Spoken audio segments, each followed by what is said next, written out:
Rồi hôm nay lên cho anh em con gà que nha anh em ơi. Con siêu Mỹ. Con này hiện tại nó là 3 kg hơi yếu nè. Có bầu diều nhỏ.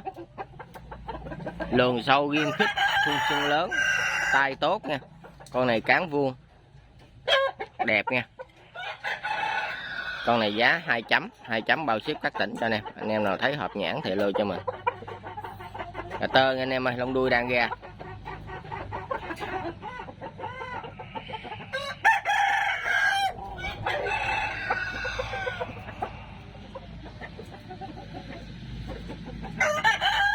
Kg 3 hơi yếu, có bộ diều nhẹ, lườn sâu ghim khít, khung xương lớn, tai tốt, cán vuông.